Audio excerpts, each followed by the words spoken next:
கர்த்தருடைய நாமத்துக்கு ஸ்தோத்திரம் உண்டாவதாக. இது ஒரு உண்மை சம்பவம் தான்.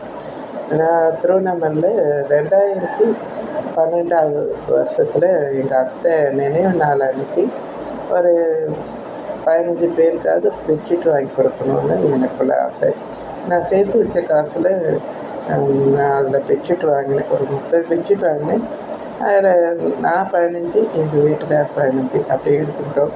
அவங்களுக்கு தெரிஞ்சவங்களுக்கு அவங்க கொடுக்குற மாதிரி, நான் தெரிஞ்சவங்களுக்கு நான் கொடுக்குற மாதிரி, இந்த ரோட்டு ஓரத்தில் ஏழைகள் அந்த மாதிரி பார்த்து கொடுக்கணும் அப்படின்னு சொல்லிட்டு கொடுத்துட்ருந்தோம். அப்போ 2 பெட்ஷீட்டு என் கையில் இருந்துச்சு மீதி. அதை நான் எடுத்துகிட்டு அந்த ரமணாசுரத்துக்கும் அந்த ஸ்கூலாண்ட அப்படியே நான் வாக்கிங் போகிறது உண்டு.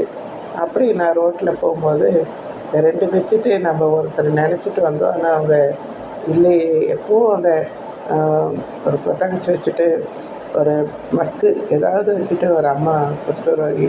அவங்க அந்த உட்காந்துருப்பாங்க. ஆனால் அவங்கள காணோம். சரின்னு நான் அதை யோசிச்சுட்டே வந்தேன்.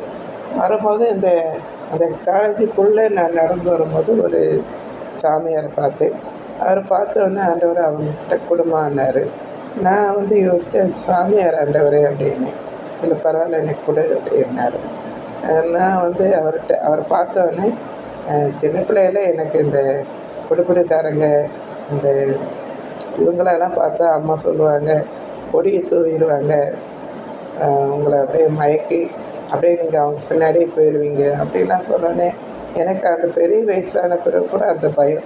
இந்த சாமியார் அந்த காவி மடவை பார்த்தாலே எனக்கு கொஞ்சம் இதுவாக இருக்கும். இருந்தாலும் ஆண்டவர் சொன்னாருன்ற நான் அவர்கிட்ட வரும்போதெல்லாம் பயந்தாலும் உள்ளுக்குள்ளே டேடி வார்த்தை கீழ்ப்படின்னு சொல்லிட்டு அவர்கிட்ட நான் கேட்டேன், இந்த மாதிரி பெட்ஷீட் வாங்கிப்பீங்களா அப்படின்னு.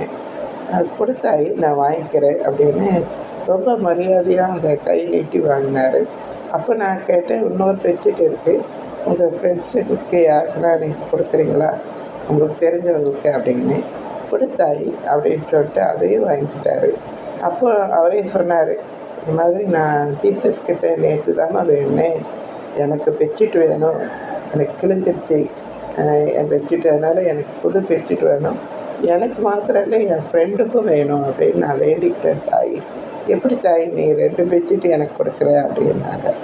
அதை கேட்டோடனே எனக்கு ரொம்ப ஆனந்த கண்ணீர். அதே நேரத்தில் சந்தோஷத்துக்கு அளவே இல்லை. டேடி ஏன் அவங்கக்கிட்ட கொடுக்க சொன்னார் அப்படின்னு அப்போ தெரிஞ்சுக்கிட்டேன். சரி, நம்ம காவி விட போட்டதுனால எல்லோரும் தப்பாக நினைக்கக்கூடாது, அவங்களும் டேடி எஸ்ஆமி ஏற்றுக்கிறாங்க அப்படின்றது தெரிஞ்சிச்சு. ரொம்ப சந்தோஷப்பட்டேன். அது மாதிரி நிறைய பேர் இருக்காங்கன்னு இப்போ எனக்கு தெரியுது. அது எனக்கு கொடுத்தது எனக்கு ரொம்ப மனம் நிறைவாக இருந்துச்சு, சந்தோஷமாக இருந்துச்சு. அதை உங்ககிட்ட பகிர்ந்துக்கணும்னு ஆசைப்பட்டேன். தேவனுக்கு மகிமை உண்டாவதாக. ஆமென். தேங்க்யூ.